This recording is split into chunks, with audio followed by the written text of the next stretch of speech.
And then with regards to your partner, here's something to think about with regards to roles. So my wife and I have had this discussion many times, and one of the discussions is, well, how are we to treat each other in public?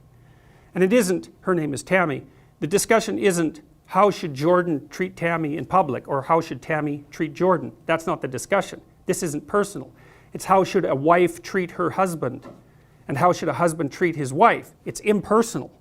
And it's partly, you don't put your partner down in public. Why? Well, it's not because you're hurting that person's feelings. That's not why. It's that you're denigrating the relationship that you are in voluntarily. You know, and some of the most painful days I've ever spent, one in particular I spent with a group of men who had been in therapy for their marriage and who bloody well needed it, I can tell you that. And they spent their whole day complaining about their wives. Like, it just made me sweat the whole day. I thought, I can't believe I'm here with you guys. I can't tell you why I was. It's just, you know, it was just happenstance more than anything. And I thought, how can you be so damn dumb? It's like, it's certainly possible that you married barbarian witches. Fine.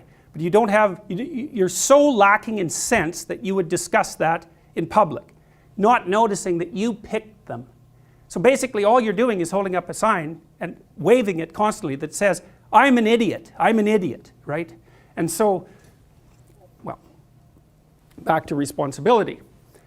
You have a responsibility to those whom you love and are obligated to ensure that they manifest themselves in a manner that's most beneficial to them over the long run. Now, you have the same responsibility, I would say, to yourself, but you'll have blind spots. Other people have to help you with that. But so the rule is, you know, you help your wife figure out how not to make a fool of herself in public. And she extends to you the same courtesy. And it's partly maintenance of the sacred nature of the relationship. It has nothing to do with you or her, precisely. It's broader and wider than that. Okay, so then that's two levels of responsibility. Child, partner, next level of responsibility. You're asked at your workplace to undergo unconscious bias retraining. And you say yes. It's like, okay, you've just admitted that you're a bigot, right? Because you're acting it out. It's like, I'm a racist bigot, obviously I need to be retrained. And so you might say, well, I'm not going to make a fuss about it, right? Or I've been told to do it. Or maybe you agree with it, fine.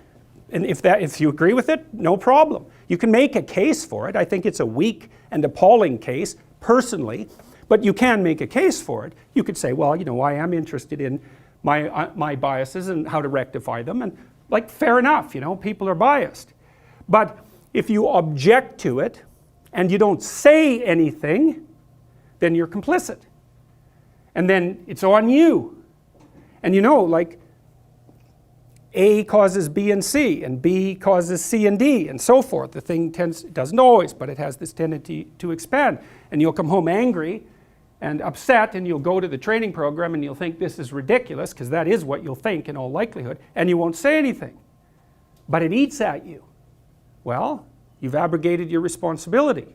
And then you might say, well, so then that's how the community becomes corrupt. That's how the community starts to be corrupt, is that people turn a blind eye to emergent pathology when they know it's pathological. That's exactly what the Egyptian story says. Osiris is overcome by Seth because he's willfully blind. Willfully blind, which means he knows, but refuses to, he knows, quote, his predator detection systems have gone off. Monster. Well, then you're supposed to look, okay, exactly what sort of monster is this? Well, it doesn't have wings, it doesn't have a tail, you know. You cut it down into you cut it from the monster that it could be into the monster that it is. That's the first step. And then you take the appropriate steps. And then you also notice the other monsters, because here's something to think about. You're going to pay a price for speaking up, but you're going to pay a price for not speaking up. So it's like monsters on the right, monsters on the left. Pick the ones you want to battle with. If you decide not to make your stand, you weaken yourself. If you do it 100 times, then even if the monster was only this big, now you're this big. It's going to eat you. You know, when it was this big, you probably could have kicked it across the room. It's too late for that. You've capitulated and capitulated.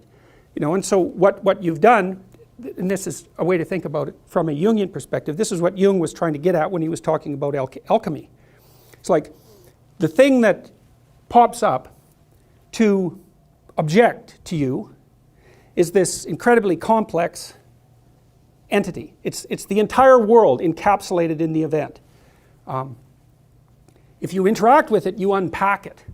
You differentiate your sense of the world, and you gather new skills.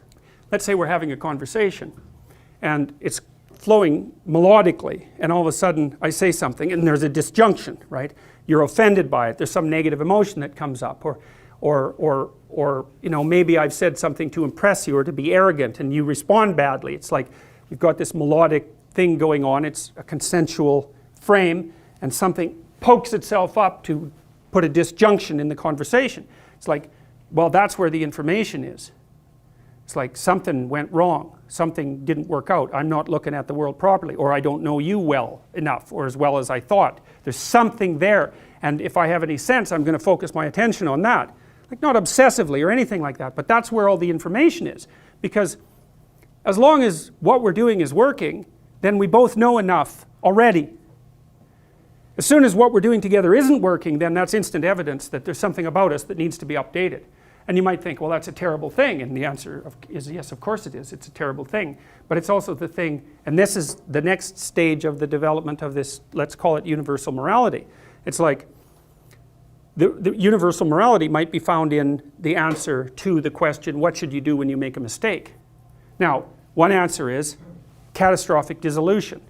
That's a collapse into chaos. Well, no one is going to pick that voluntarily. Let's put it that way. It's unbelievably unpleasant, terribly anxiety provoking, shameful, and painful all at the same time.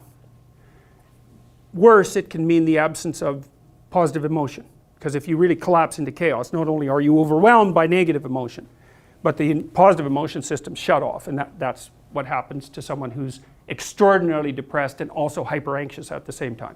Not only are they suffering from an excess of negative emotion, but they've got no incentive movement forward whatsoever. Okay, so that's not an optimal solution because it takes you out. The other possible, and so I would call that a nihilistic solution or a chaotic solution. It's not a solution, it's a dissolution. And you could think about it as a precursor to a potential solution, but it's very easy to get stuck there. And that's why Jonah could have stayed in the belly of the whale along with all the other people that were eaten by the whale and never got back out. And you see people like that all the time. Their error has come along, blown out their frames of reference, they've collapsed into the underworld, into the chaotic underworld, and they don't know how to get out. They have post-traumatic stress disorder, or they're depressed, or they're hyper anxious, or they're resentful and aggressive and destructive. Like, there's any number of states of being that can overwhelm you when the bottom has fallen out of your life. So it isn't something that people are going to,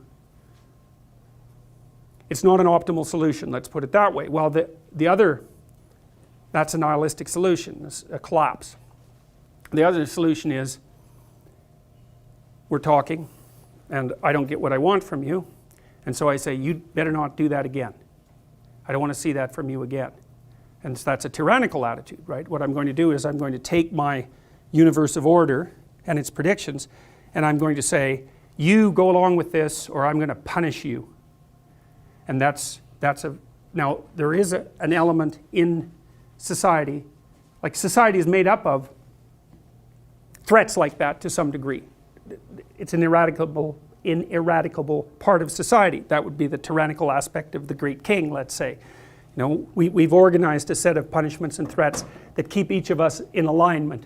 However, generally speaking, in a society that's functional, we've decided to adopt agreement with that set of principles more or less voluntarily. You know, we say, well, you have rights and responsibilities, and I have rights and responsibilities, and I'm willing to pay a price for yours, including the acceptance of punishment if I transgress, but you're going to do the same for me. So there are intelligent ways that punishment and threat can be used and bounded. So, but that can easily degenerate into tyranny. And one of the methods that I can choose to use, if I don't want to encounter error, is just to enforce my will on everyone else. And I think when that happens, personally and in the family and in the community and in the state all at the same time, then you get the emergence of a tyranny.